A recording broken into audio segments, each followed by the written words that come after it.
Welcome to the cybersecurity introduction lecture. Today we will discuss basic terminologies relevant to the cybersecurity.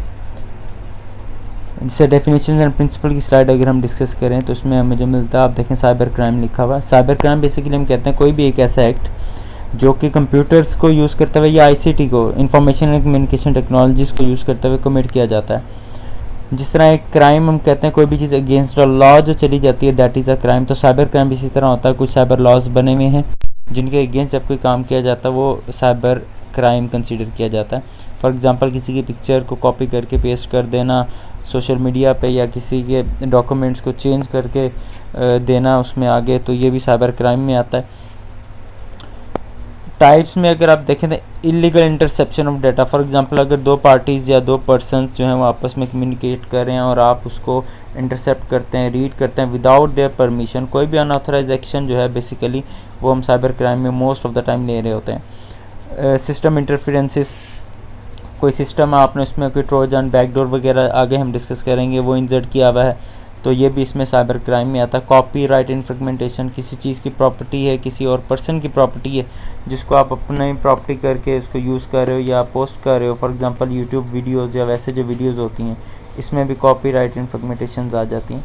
Cell of illegal items, कुछ items होते हैं जो कि ban होते हैं completely, जिनको आप सेल नहीं कर सकते, स्पेशली ड्रग्स वगैरह, और उनको अगर आप सेल करें ऑनलाइन, या कोई ऐसे पार्ट्स जो कि हैकिंग में यूज़ हो रहे हैं और मोस्ट ऑफ द टाइम उनका जो यूजेज है वो कोई इतना बेस्ट वे में नहीं होता, या आप कह लें उसको लीगल वे में नहीं होता, तो ऐसे सारे आइटम्स जो हैं उनको अगर आप सेल करते हो तो ये भी इलीगल है और that is also a cyber crime. फिर जब साइबर सिक्योरिटी पे आते हैं तो साइबर सिक्योरिटी सिंपली हम कहते हैं एक ऐसी हमारे पास टेक्नोलॉजी, प्रोसेसेस और प्रैक्टिसेस हैं ऐसी कुछ जो कि आपको इन सब साइबर क्राइम्स वगैरह से, साइबर अटैक जो होते हैं उनसे आपको सेव करती हैं।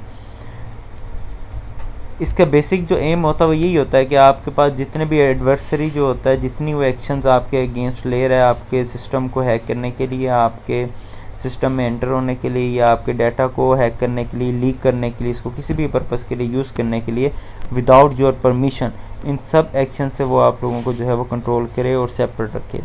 इसमें हम लोग डिफरेंट टेक्निक्स को यूज़ करते हैं अटैकर के बिहेवियर्स को समझने के लिए। बहुत सारे इसके कंपोनेंट्स होते हैं। आईओटी में जिस तरह आ गया, आईओटी की सिक्योरिटी चाह रही है आपके पास कंप्यूटर सिस्टम्स की है, नेटवर्क की है, वेनेट्स की है, बहुत सारी चीज़ें ऐसी हैं जो आप इस डोमेन में काउंट करते हैं। साइबर किल चेन हम इसको एक डिस्कस करते हैं कंसेप्ट, जिसमें हम कह रहे होते हैं कि किस तरह से अटैकर आता है, किस तरह से वो इन्फो गैदर करता है, देन वेपनाइजेशन और सारे इसमें होते हैं फेजेस वगैरह, ये सारे इसी की एग्जांपल्स में आ जाती हैं। साइबर सिक्योरिटी के प्रिंसिपल्स अगर आप डिस्कस करें तो हमारे पास 5 की प्रिंसिपल्स हैं, जिनमें 3 प्राइम प्रिंसिपल्स हैं, जिसमें आप कहते हो कॉन्फिडेंशियलिटी, इंटेग्रिटी, अवेलेबिलिटी, ये 3 प्राइम है, और अकाउंटेबिलिटी एंड ऑडिटेबिलिटी इसके साथ आते हैं। कॉन्फिडेंशियलिटी बेसिकली होता है, हम कहते हैं जो डाटा जिस पर्सन से रेलिवेंट है वो उसके पास ही और उसकी परमिशन से ही अवेलेबल होना चाहिए। किसी भी ऐसे पर्सन को आपका डाटा अवेलेबल नहीं हो जो कि उस इंफॉर्मेशन या उस डाटा से रेलिवेंट नहीं है। फॉर एग्जांपल अगर एक पर्सन का डाटा उसके कंप्यूटर में सेफ है तो कोई पर्सन उसके डाटा को विदाउट द परमिशन उसको एक्सेस नहीं कर पाए, that is confidentiality. It is also synonymous to privacy. Then integrity होता है। इंटेग्रिटी आपको बता रहा होता है कि जो इन्फॉर्मेशन आप कम्युनिकेट करना चाह रहे हैं या ट्रांसफ़र करना चाह रहे हैं, it must be accurate, means original form में होना चाहिए। जो डाटा आप ट्रांसफ़र कर रहे होते हो वो चेंज नहीं होना चाहिए। अगर आप यहाँ से हेलो का मैसेज सेंड करते हैं टू सम पर्सन, तो दूसरे एंड तक वो हेलो ही पहुँचना चाहिए। अगर उसमें कोई वर्ड चेंज हो जाता है, ऐड हो जाता है, रिमूव हो जाता है, तो ये हम कहेंगे इसकी इंटेग्रिटी का जो एलिमेंट था वो हर्ट हुआ, इसलिए ये प्रॉपरली ऑथेंटिकेटेड मैसेज नहीं है। अवेलेबिलिटी, अब ये चीज़ आपको अश्योर करती है कि वो डाटा जो आपको चाहिए, जिस टाइम चाहिए, वो अवेलेबल होना चाहिए।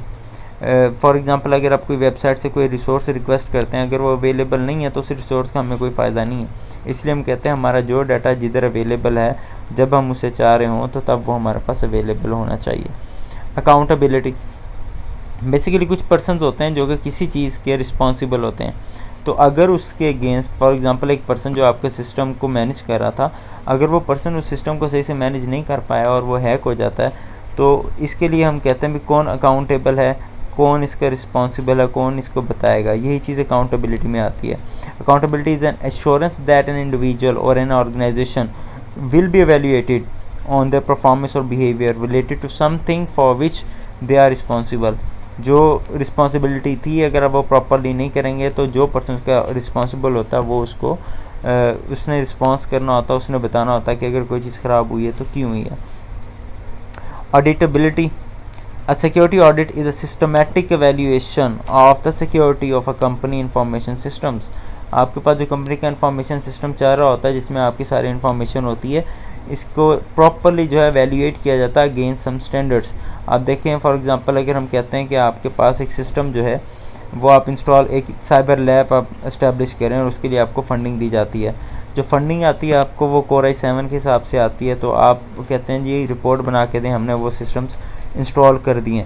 अब वहाँ से कोई भी एक आपके पास टीम आए वो एवेल्यूएट करे कि अगर आपने कहा है कि आपके पास कोर i7 हैं और ये स्पेसिफिकेशन क्या वाकई ही वो हैं।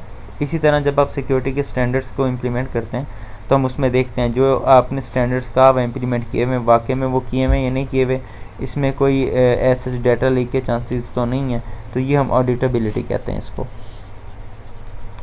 अब आते हैं साइबर थ्रेट्स। साइबर थ्रेट्स क्या होती हैं, किस तरह या कितनी तरह की साइबर थ्रेट्स होती हैं और किस तरह इनको कॉप किया जाता है। A cyber threat is any malicious act, कोई भी ऐसा malicious act that attempts to gain access, जो कि एक्सेस गेन करना चाहता है आपके सिस्टम्स की बट विदाउट योर परमिशन, इसको हम कहते हैं ये एक साइबर थ्रेट है। एक पर्सन जो कि आपके नेटवर्क की एक्सेस चाहता है लेकिन आपकी परमिशन के बगैर, ये अब साइबर थ्रेट है बिकॉज उसमें आपका कॉन्फिडेंशियल डाटा है। इसको इस तरह भी आप कह देते हैं साइबर थ्रेट बेसिकली जो आपके तीन मेजर एलिमेंट्स होते हैं ना, CIA ट्राइएड जो होती है, कॉन्फिडेंशियलिटी, इंटीग्रिटी और अवेलेबिलिटी। कोई भी ऐसा एक्ट जो इसको हर्ट करने जा रहा हो, हम कहते हैं भी ये कर सकता है इसको हर्ट, तो उसको हम कहते हैं cyber threat. It also refers to the wide range of malicious activity that can damage or disturb a computer system, a network or information it contains. इन तीनों में से किसी भी चीज़ को, कोई भी ऐसा एक्ट आपके पास जो कि अफेक्ट करे आपके कंप्यूटर सिस्टम को या नेटवर्क को या उसमें ऐसे आने जाने वाले डेटा को, ये साइबर थ्रेट में आता है। मोस्ट कॉमन साइबर थ्रेट्स अगर देखें तो सोशल इंजीनियर, ट्रोजन्स, वायरसेस जो होते हैं वो, अनपैच सॉफ्टवेयर जो होते हैं वो आपके लिए एक थ्रेट बन जाते हैं। फिशिंग आपके पास अटैक होता है जो आगे हम डिस्कस करेंगे। नेटवर्क वर्म्स होते हैं आपके पास जो कि रेप्लिकेट करते हैं, नेटवर्क टू नेटवर्क मूव करते हैं और आपके जो डाटा होता है या सिस्टम्स होते हैं उनको अफेक्ट करते हैं। सोर्सेज ऑफ साइबर थ्रेट क्या हैं जी, ये बेसिकली तो ये किसी भी जगह से जो थ्रेट है वो ओरिजिनेट हो सकती होती है। समटाइम आप ख़ुद भी इसका एक सोर्स बन जाते हैं, आपके एक्शंस होते हैं जो कि आपके सॉफ्टवेयर्स को या आपके सिस्टम्स को एक साइबर थ्रेट में चेंज कर देते हैं। इसमें जो लेकिन कोई अगर की पॉइंट्स आप डिस्कस करें तो हमारे पास सबसे पहले है नेशनल गवर्नमेंट्स।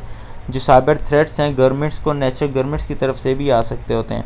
कोई भी ऐसा एक्ट जो कि आप अगर आप किसी कंट्री के अगेंस्ट जा रहे हैं या कोई ऐसा मलिशियस एजेंडा आप लोग परसू कर रहे हैं तो कोई भी गवर्नमेंट उसके अगेंस्ट आपके ऊपर एक्शन ले सकती है, आपके डाटा को हर्ट कर सकती है, आपके डाटा को हैक कर सकती है।